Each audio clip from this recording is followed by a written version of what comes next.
Hi, and welcome to A Victorious Life, an outreach teaching ministry of the Shallow Holiness Church located here in the beautiful city of Roses, Tyler, Texas.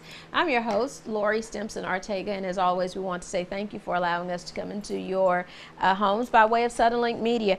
You know what? We are in our 11th year of broadcasting, and we here at A Victorious Life, we've always said from day one, from October of 2006, we are here to teach a simple gospel.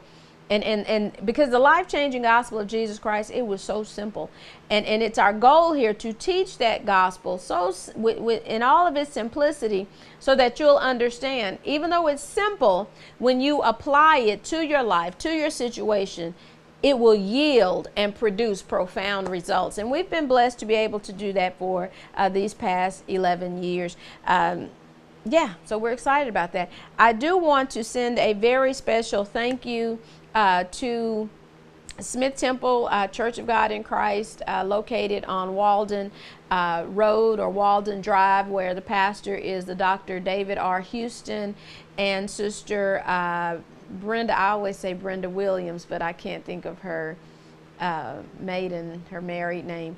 I want to say thank you to their annual Youth Day Committee for allowing me to come and speak to the youth. We spoke on gifts, talents, and abilities, and if everything goes well, we should air that, I believe, next Sunday. And I don't know if we will, at this point, we're pre-taping, and I just kind of gave it away that we're pre-taping, so be sure that, right. Yeah, okay, the cameraman says it's okay.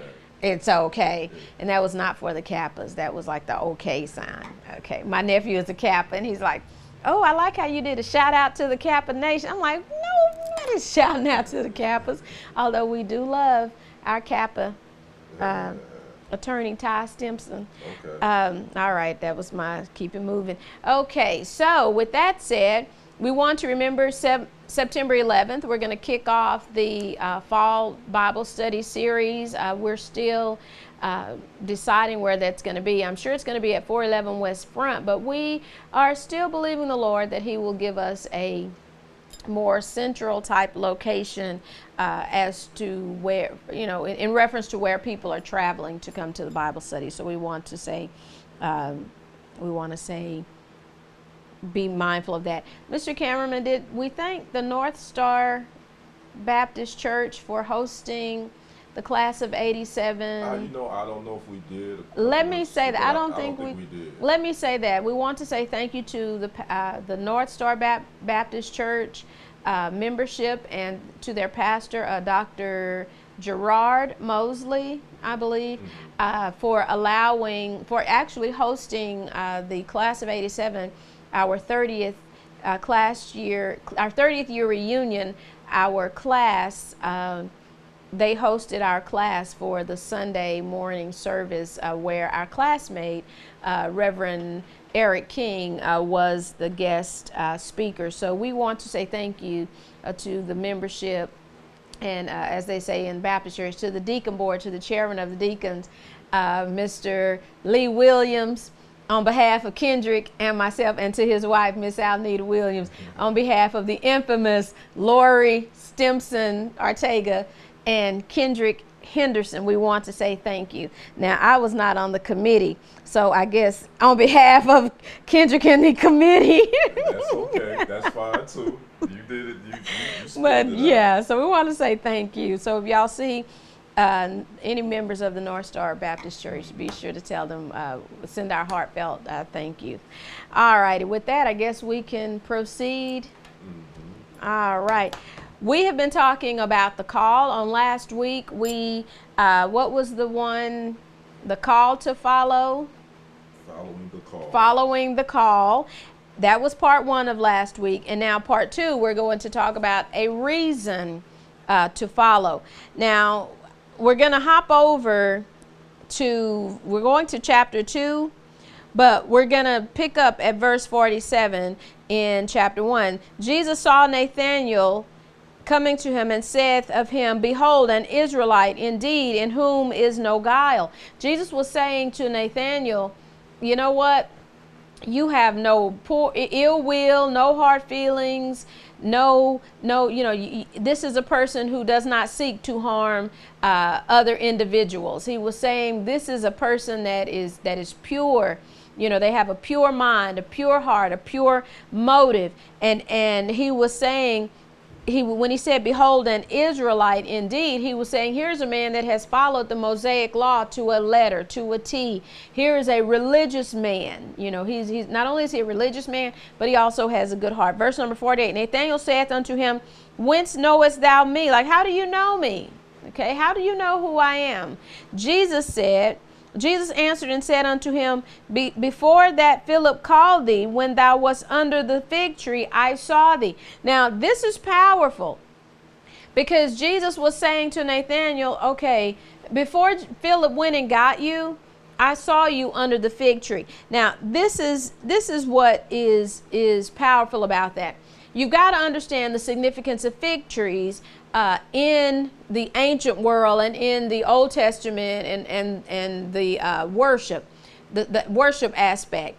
Now, in the Old Testament, let's just walk through the word from the Old Testament standpoint. In the Old Testament standpoint, you remember they would have spiritual leadership, but then people would worship in like the groves and all those. That's what that meant. They would worship in maybe a fig tree, olive groves, fig tree types of areas, or trees like cedar trees, all those different types of natural surroundings. And people would go to olive trees and fig trees, and they would basically sit under them and meditate. And they would sit under them and meditate because of not just if they had something going on, but that was a way of spiritual worship. Didn't mean that they were sitting there talking to spirits. In some cases, they were. When it was talking about the groves, they were worshiping those plants and trees and all those things in the Old Testament. But when Jesus said, hey, I saw you under the fig tree, he was saying to Philip, I know that you're searching for purpose and meaning to your life. I know that you are an Israelite indeed, because you have not only kept to the Mosaic law, not only have you kept that, but some of those practices, when you wanted to be close to God, you've done some things, or you're in a place where you think that's going to draw you closer to God. And you know what? That's kind of where we are today. And he may edit this out, he may not, but I get a little nervous when I have to say something. When I start fidgeting when people start fidgeting with their jewelry, you're like, Lord, are you sure you want me to say this? But that's where we are. There are a lot of people, good people who have found themselves, they're looking for meaning and purpose in their life. Like we said on last week, they're good people. And if we're not careful, we will basically label them as heretics and sacrilegious people. What they do is sacrilege. We will label them as, oh, there's no hope for them, or oh, they're crazy as a loon. And you know what? Before you start making those judgments, I strongly recommend that you sit down and have a conversation with the individual. I've had conversations with a lot of people who are from the LGBT community.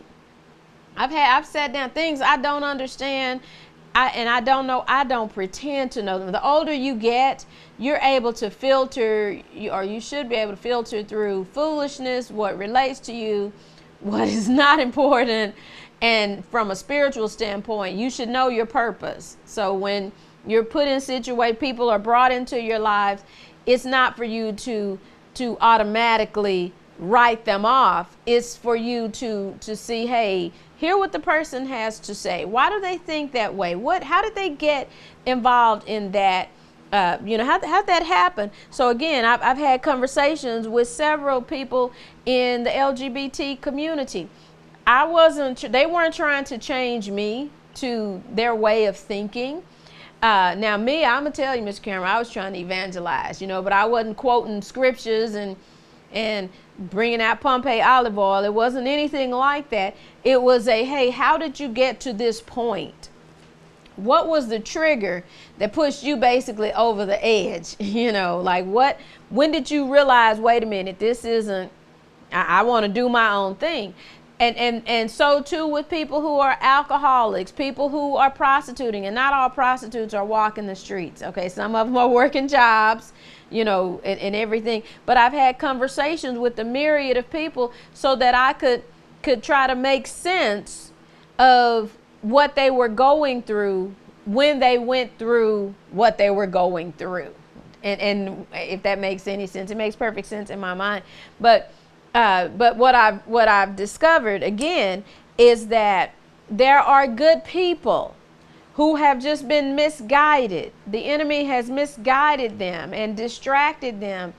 And when that happens, the Lord sends people who are strong in the faith and people who know what they believe, and they go in and they talk to those individuals and they basically make a case for Christ. Does the person accept Christ right off the bat? They may not accept Christ right off the bat, but you know what you've done? The Lord has used you to evangelize, to plant the seed. So when he said to Nathanael, hey, I saw you under the fig tree, he was saying to him, you're not only are you following the written law or the written rules, but you're also incorporating a part that you think is going to draw you closer to God. And he was saying to Nathanael, he was addressing, hey, I know that you're seeking. I know that you're searching. I know that you're looking for something. I know that what you're looking for, you don't feel like you're getting it.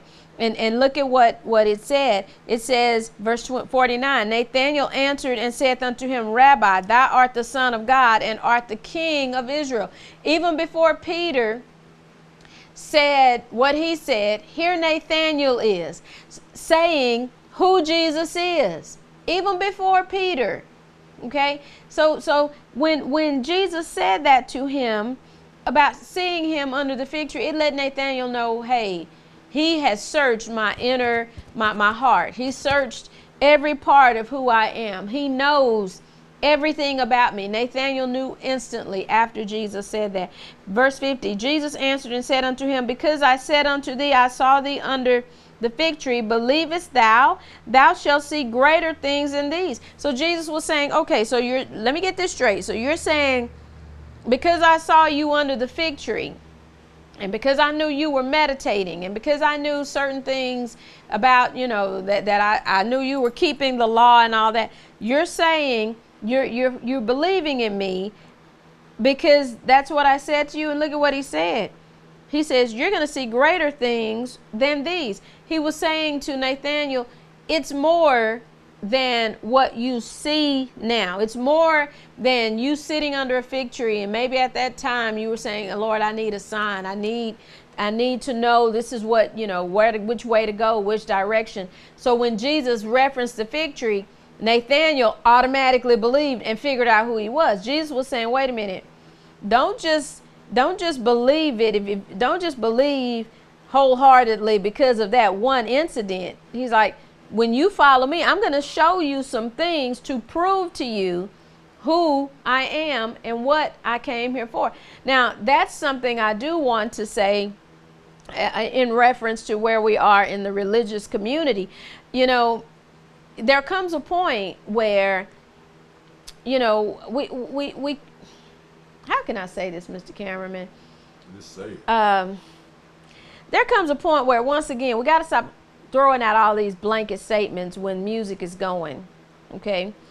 And we've got to stop making these promises that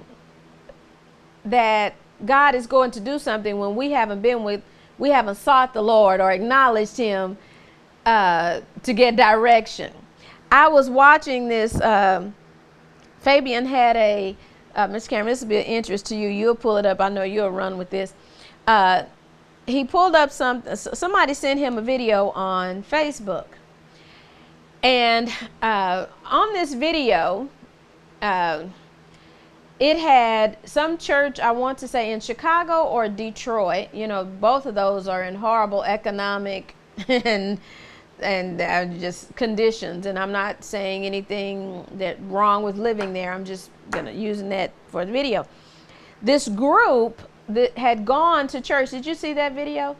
This group that lived and operated in the community had gone into this church, and I'm not going to say the ethnicity of the church, but I think we'll figure it out. They had gone into this church, and they were there because they had heard people in the community saying what was taking place in the church. So you know what I'm talking about. Yes. And I was on his phone. I couldn't share it to my phone, but when I get my hands on it, I'm going to share it because it proves my point. So this group was sitting through the services, and when it came time for offering, they were taking up or trying to collect an offering to pay for the pastor's Rolls Royce. And it said in the video, it was like, okay, they were saying if you don't have, they were asking for $1,000. And they said if you don't have $1,000, you can pay $300. And if you don't have the cash, and if you don't have a check, we have a debit card machine, right? Or we have ATMs and we have debit cards. So, and when the group heard that, it verified what people had been saying in the community. So then the video goes to the group disrupting the service. They didn't disrupt the service per se. They disrupted the offering, which evidently was the service, because the police were called or what have you. And the leader of that group, he said, I make no apologies for what I did. He said, because the community is hurting. The community, y'all are telling us that you have a better way and that you can help, Jesus will help us, but you're taking monies up to buy Rolls Royces and to pay for mansions. And the community, you know, is just basically going to the dogs. Now, I've said that, Mr. Cameraman, for years. And I'm saying it again. If Jesus didn't take up one collection plate for himself, at some point, some of y'all got to get jobs. And we got to stop promising that if people give to us, that God is going to bless them. We got to stop figuring out making, like my father would say, we got to stop figuring out how to make plans on other people's monies at the expense of the gospel. Okay. Now, when Jesus was saying to Nathanael, he's saying, you're going to see greater things than these. He wasn't saying you're going to live physically greater than you've ever lived before. He wasn't saying like we see now. Jesus never used that, give me your money. You know, you sow a seed, you give me this money, and you put monies into this ministry, you sow into this ministry, you sow into me, and with your money, and you're gonna reap it 1,000 times. Jesus said the seed is the word.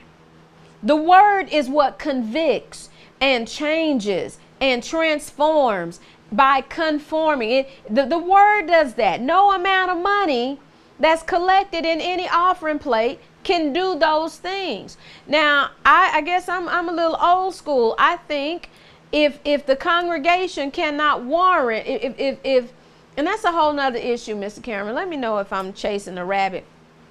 But if we're talking about a reason to follow, then I want you to understand that people follow ministries because of the word. The Spirit convicts their hearts. They hear something.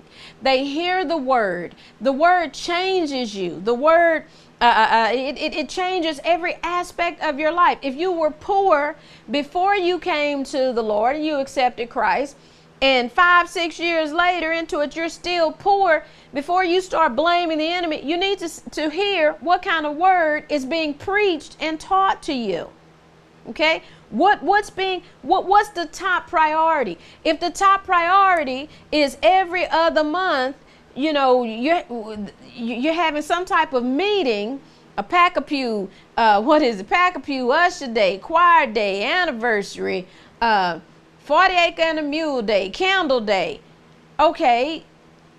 And nothing's transpiring spiritually in you. And you look up 10, 15 years later, you're still in the same situation. You have two people to blame. First of all, you have yourself to blame because you didn't take ownership for the gospel. And because you didn't take ownership for the gospel, you didn't take ownership. First of all, we'll split it up this way. You have yourself to blame. First of all, because you didn't take ownership for life. Because you can be poor and not have Christ. Okay, so we don't want to give the impression that when you accept Christ, you become a millionaire, trillionaire. I'm not here to say that. If that's what he has planned for your life, so be it.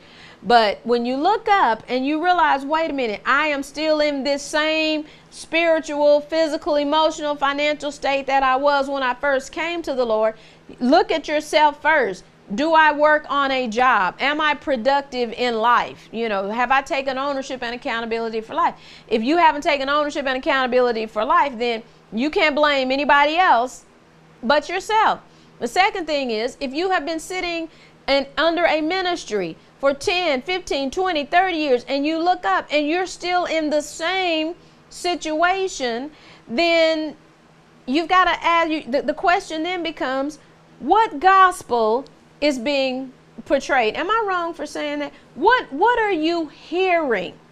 Because sometimes the word of God can be going forth, but people are not, they're choosing to close their ears, because sometimes it's a gospel of chastisement, which, you know, sometimes you need like children, sometimes you got to chastise children in order for them to be better. But if you sat under ministry and all you are is just a light bill, a gas bill, a car payment, a house note, a water bill, then at some point, to protect yourself spiritually, you're going to have to move around. You're going to have to trust that the Lord will lead you to where you can grow spiritually first and then progress in life naturally. But I'm saying, using the example of that church, we cannot continue to say that we're coming in the name of the Lord to advance ourselves. If we come in the name of the Lord, we are there to advance the kingdom, the kingdom's agenda, not our agenda. You know, and my father used to say this: there comes a point when you're leading people. If you're pulling up, I'll use this. If you're pulling up driving in a Rolls Royce and you're living in this highly exclusive and gated community, there's nothing wrong with that. But if you look out over the congregation and everybody is riding a transit system, or nobody has cars and they're stacking in cars with each other, then that's a one-sided gospel. You know, as leadership, it is, if the Lord has blessed you and you've taken nothing from those individuals, then you have to be, as the leader, you have to go to those individuals and say, hey, it should convict your heart. It should pierce your heart when you see people struggling that you have not had the one-on-one conversation with, to go to them and say, hey, you know what? It bothers me that you're living in lack. It bothers me that you've been in this ministry for some years, and it doesn't seem like you're progressing in life naturally. What can we do to help you progress in life naturally? You know, how can I help motivate you? What are some things that you've wanted to accomplish with your life? What are some things that you want to do? Take ownership. Now, after you have that conversation and you assist that person, if they don't follow through with it, that has nothing to do with you. You've done your part, but you don't want to just stop. Well, they don't want to do anything. That's them. You want to make sure that you are still actively trying to show them how the gospel changes their life. Because if their life isn't changed, if they're still living in lack and need, there may be a spiritual, I'm not going to say spiritual disconnect. There may be a mental disconnect.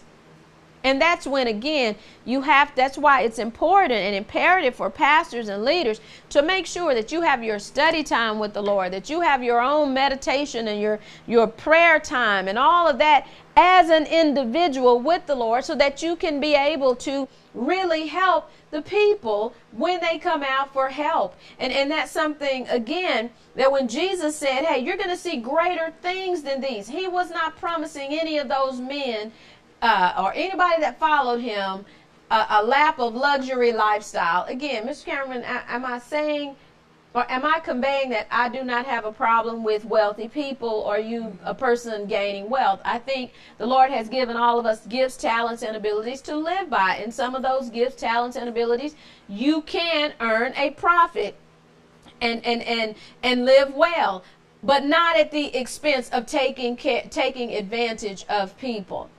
Again, and I say that because people are like, well, nobody comes to church. Well, wait a minute.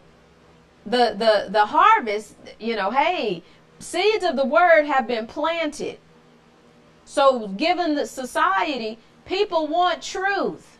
People want to know how to live better, how to do better. They want those things. So when the Spirit convicts them, or the Spirit is convicting them, like we said on last week, and if the cameraman, if the Spirit was convicting the cameraman independent of me, and I see him and we start talking, there's a trigger word or buzzwords that I'm going to hear if I have my study time, devotion, and I'm doing certain things, and I believe there are certain things that he's going to say that I'm going to know as a Christian, wait a minute, the Lord sent me here. And when I say, well, hey, you know what? Why don't you come go to church with me? And the cameraman, if he's convicted, he's going to say, well, okay. Well, when he shows up, here it comes, Mr. Cameron, when he shows up as a guest of mine at church, the last thing he needs to hear about is what people aren't doing in the pews, okay? The last thing he needs to sit through is a 30-minute offering. The last thing he needs to sit through is a bunch of preheated sermon. That's not what because it's going to solidify within him. It's just the enemy's going to capitalize on it. That's just wasting my time. And then they're going to look at you like, why did you invite me to this? They won't be back.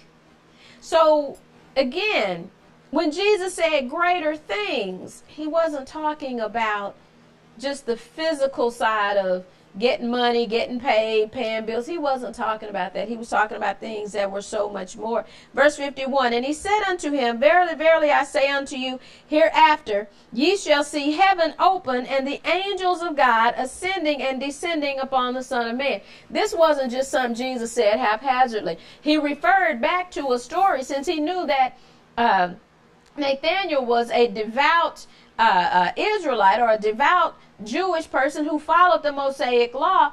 He referred back to the story of Jacob's ladder, where the angels were descending and ascending and going, up and down the ladder. Jesus was saying to him, I'm saying to you, from this moment on, you're going to see heaven open. He said, you're going to have direct access to heaven through me. You're going to be able to see how God operates in the lives of mankind through me. He was saying to Nathanael, you're going to be able to see how, when it says about the angels of God ascending and descending upon the Son of Man, he said, you're going to be able to see how in my weakest moments, heaven is going to minister to me. Heaven itself is going to encourage me. And he was also saying that to him to let him know, if heaven is encouraging me and you have access to me, you have access to heaven.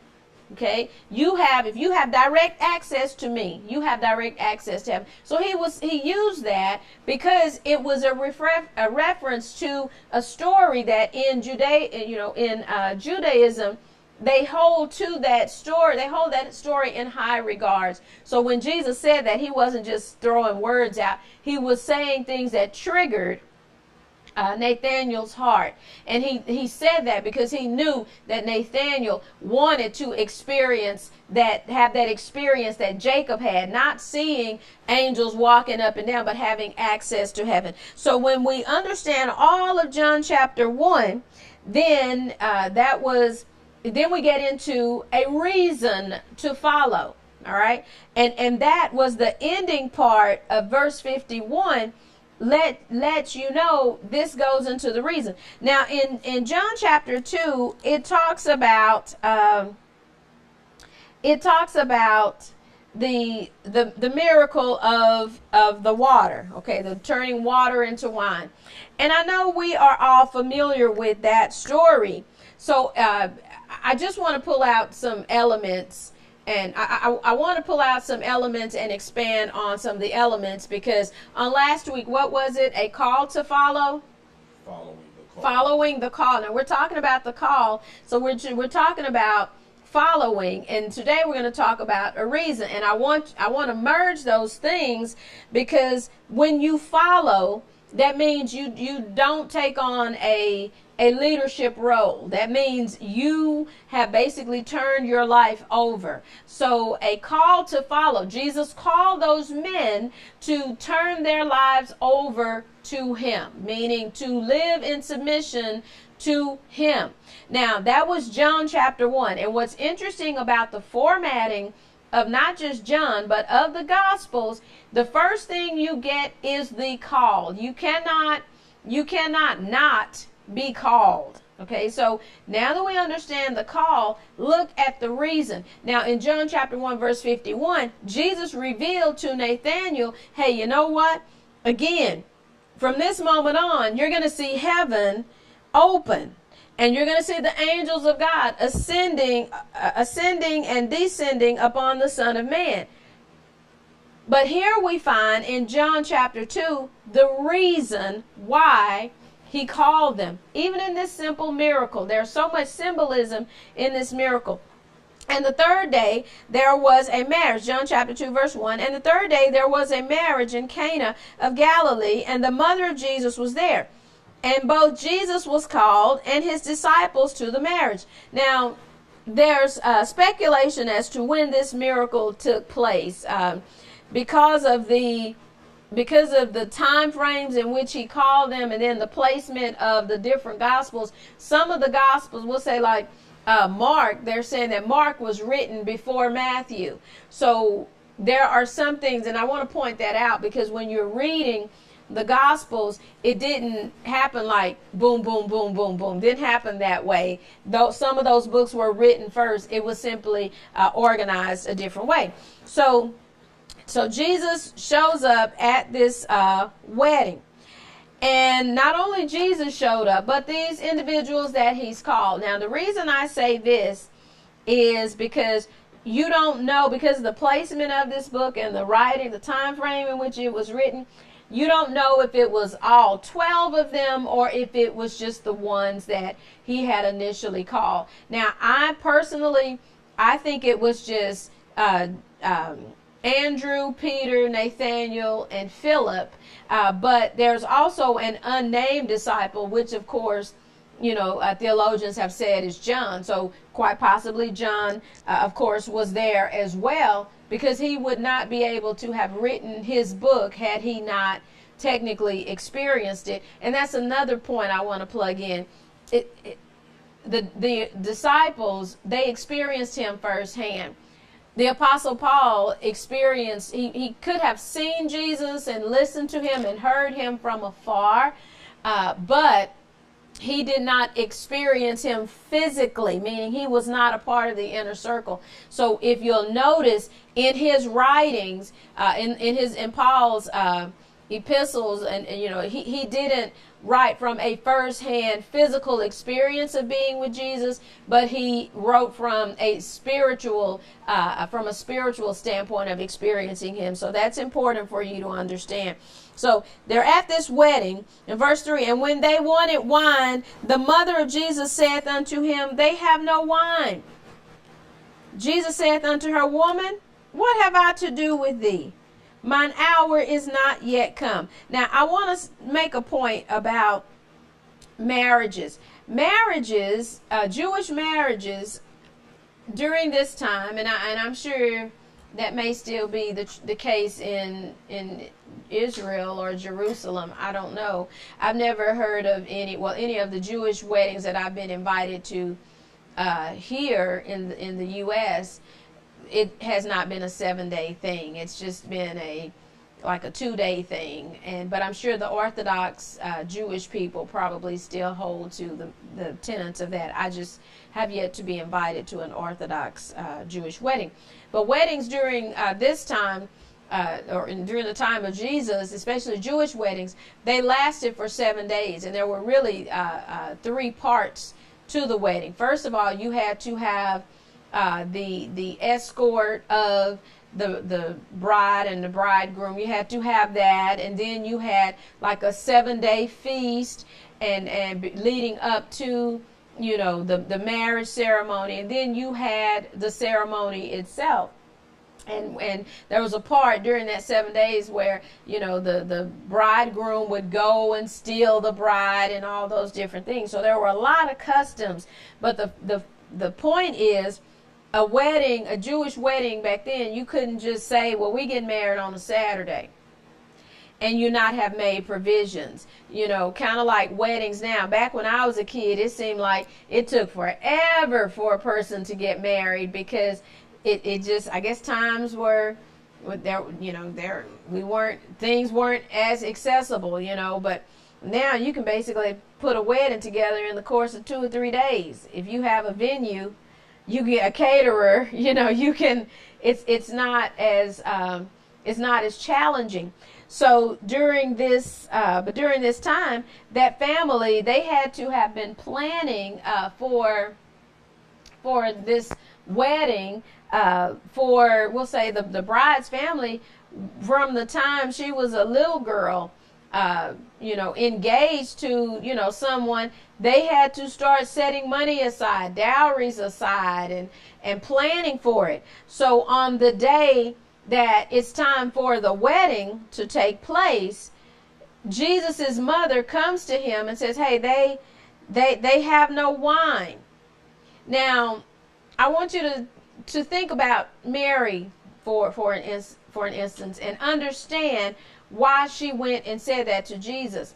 Now, if they were to have been planning and saving for this event, that would have been, had they run out of something, that was a poor sign of things to come. It meant that was like an omen. It meant that, wait a minute, this union is always going to walk in lack.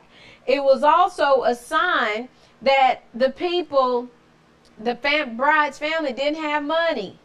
It was a sign that they didn't, poor planning. They didn't care or love their daughter as much as, they had said it, they had told everybody. It was also an indication, again, that they had not planned.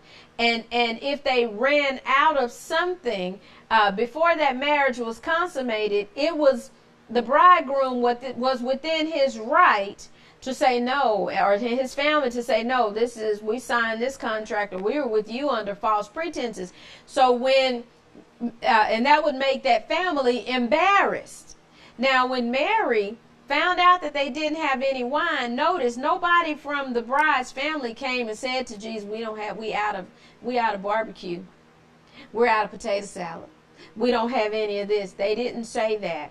Mary went to him and she told him. She didn't ask him. She said, they're out of wine. That lets you know that Mary wanted that family to not experience the hurt, the shame, the alienation, the degradation, and the verbal harm that she had experienced expecting a child and without being married.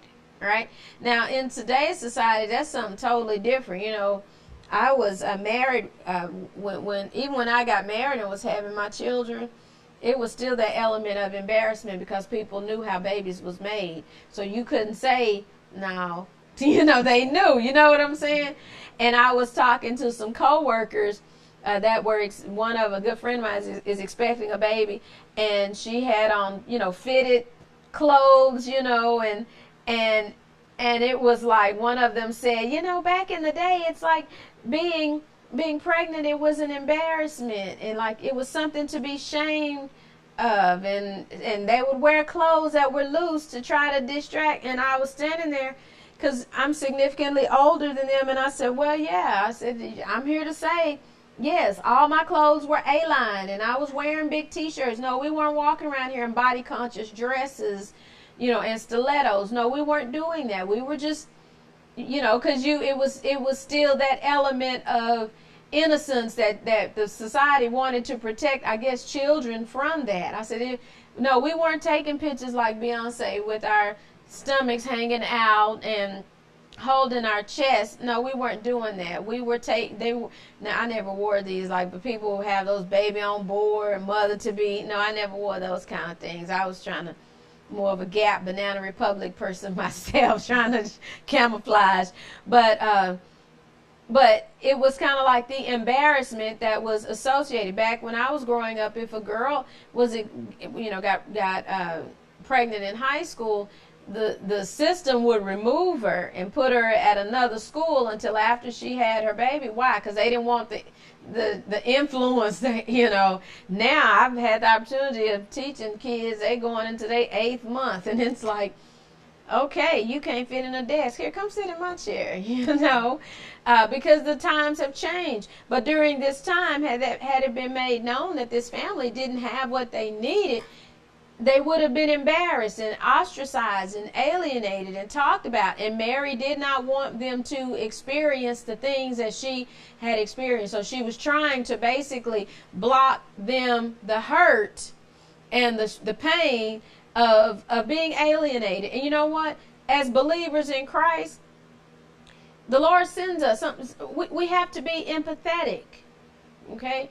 I don't have to know what it's like. I've experienced being without money. I know what it's like as a child. I know what it's like to be hungry, or have bouts of poverty. So I empathize with people who are trying to feed their families, and they're working an honest wage. And Mr. Cameraman, this is something I know you're gonna agree with, because you're changing your eating habits and everything, but good food is expensive. Wholesome food is expensive. I spend $400 every 2 weeks on food and necessities. Now, our children are rarely sick. If they're sick, it's because something is definitely going around, but there were times that they escaped flu bugs and viruses. But it's expensive for good food. And what I mean by good food, not just to tasting food, but, fresh vegetables are more expensive. You can go buy them 5 cans of green beans for 5 for $5. Okay? Now, my father used to say vegetables in a can are just old vegetables floating around in chemicals. Okay? But if all you have, if you've got children and you're on limited income, I'm not here to tell you don't buy those 5 cans of green beans. I'm here to tell you do whatever it takes for you to raise your children so they don't be hungry. All right? But sometimes if we're not careful, those of us who can afford to buy good food, we will throw good food that we never ate in the trash because we waited too late to eat it, because fresh food don't last long. Another thing that we'll do, we'll look at some of these kids and think, oh my goodness, you in the 4th grade and you wear a size 8 shoe and you almost you my height, you 5'10", 5'11", and we don't understand the nutrients. We don't understand. Maybe they're eating food, heavily processed food with a lot of chemicals that are triggering growth and, telling that pituitary gland, hey, they 16, when they really 9 and 10. And we'll look and say, they need to stop eating all that cheap meat. They need to stop. Well, they just trying to survive. But you know what? So that's what Mary was doing. Mary was trying to show empathy for that family, and that's what we should do. We should be empathetic when we see people standing in line with, what are they, Lone Star cards? Do they still call them that? A Lone Star card, and you see Cheetos and processed. Okay, so that means they haven't been taught about healthy choices. You see just a bunch of packs of weenies, and I'm not gonna call a brand, 68-cent weenies, and then 99-cent bologna. Okay, somebody hasn't taught them that, wait a minute, there are healthier alternatives that you can make. Like if you're going to eat a hot dog, you're going to buy a 68 package of hot dogs, make sure you have a salad, buy a head of lettuce, and 2 tomatoes to try to counter that out. They haven't been taught that. So when we're standing in line, and I admit, Mr. Cameron, I had to ask the Lord to forgive me for that, because I would be standing in line, I would see kids and then a bunch of food in there, and I'm like, that don't make no sense. That's just asking for your insurance premium to go up. But you know what? The Lord had to bring it to my attention. People only operate as far as they know.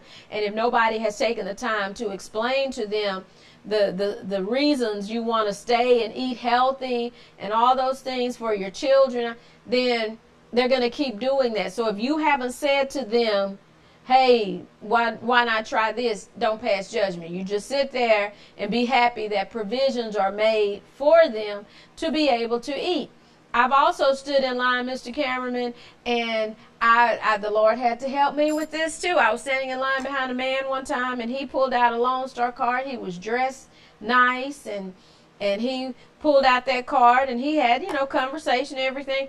And when he pulled the card out, it totally changed my perception, because I was sitting there, this able-bodied, full-grown, able-bodied man is in here getting this food for a Lone Star card. You talking about all this stuff. Okay. Lo and behold, a few years down the line, it was brought to my attention this man was a veteran and had and suffered from for years, suffered from that PTSD. And he had just gotten to the point where he was getting acclimated back into society. So when I saw him, he was a lot farther than where he had begun. And you know what? And the reason he didn't have a whole lot of stuff in his buggy is because once he had gone back and was able to go back to work, he went and told them, reduce the amount that I qualify for because I have a job. But again, me standing there looking, passing judgment, not understanding, not having empathy. Now, some of these jokers, Kendrick, we'll leave that alone. Some of them just need to get a job and just let it go. But God, that's going to all come out in the wash, I guess, here pretty shortly. Huh? So that's about to, that's them days of, well, I wish I wasn't Dixie. Them days right there, they gone. They're about to come to a swift end. So we're going to be a whole lot of people flocking to churches then. But she had empathy for them. She put herself, sympathy is when you look at somebody and you feel sorry for them. Empathize is when you can relate. So she had empathy on them and she could relate to that, and she was trying to spare them for it. So, but when she goes to Jesus, notice he says, woman, what have I to do with thee? Mine hour is not yet come. He wasn't trying to be rude to her. He was basically putting her in her spiritual place. When he said woman, he didn't say mother, mama, ma'am, or he said woman. He was reminding her, wait a minute, the power of God is not, cannot be at the disposal, used at the disposal of an individual just because that individual wants to use it. And you know what, Mr. Cameron, sadly, that society, some ministries in the religious community lead people to believe that the power of God can be used at their disposal. Oh, you don't want to do right? I bind you in the name of Jesus. Wait, get a good understanding before you start binding people. Before you start adding strongholds on people and yokes get a good understanding and understand the power that we operate our lives by is not it's a source of power into and unto itself. It's not our power. It is released at the directives of God for the situations at hand. So when she said, hey, they don't have any wine, and Jesus said to her, woman, what have I to do with you? He wasn't being smart. He was saying, you know who I am. Mary knew who he was. She knew and had seen different things. Now, see, this is another thing too, that Mary must have seen Jesus do and say some things as a child, as she was raising him, that solidified who he was, in fact, to her. So there were some things that he'd said and he'd done growing up for her to go to him and say, hey, they don't have any wine. So when he said that to her, he was saying, you can't, no, this, we don't have that kind of relationship where you can come in and you can tell me as your son, hey, go do this. My 22-year-old that just left, there's some things I can tell him to do because I'm his mother. You know, I can say, hey, I need you to move this, I need you to pick this up, I need you to do that, because I'm his mother. But that's a grown man. He is an adult. He's 22. There are some things, Mr. Cameraman, I can't say to him that I can say to the 14 and the 9-year-old. He's a senior in college. I can't say to him as a 22-year-old, you better get in there and study. You better make sure you're studying. You need to stop what you're doing now and go study. You need to read. I can't do that. There's a line there. If he studies now, it's for his own personal benefit and betterment and advancement. And I should have put the mechanisms in place so that even when he doesn't want to, he still does it, even without me standing over him or having to stand over him and tell him. So he was saying, hey, you are my mother. But when it comes to doing the work and the will of the kingdom, the will of God, there's a line there. You can't come at me like I'm your son. And so look what his mother saith unto the servants, whatsoever he saith unto you, do it. That's verse number 5. She didn't answer him. She just turned to the servants and she said to them, okay, whatever he says, do what he says. Now, I kind of like that as a mother, but look at the high spiritual confidence she was placing in Jesus. She basically said, even though she didn't respond to him, her confidence was in him that he would do what needed to be done. Her confidence was such that she knew that if she told him or made him aware of the situation, he would make it right. He would make it better.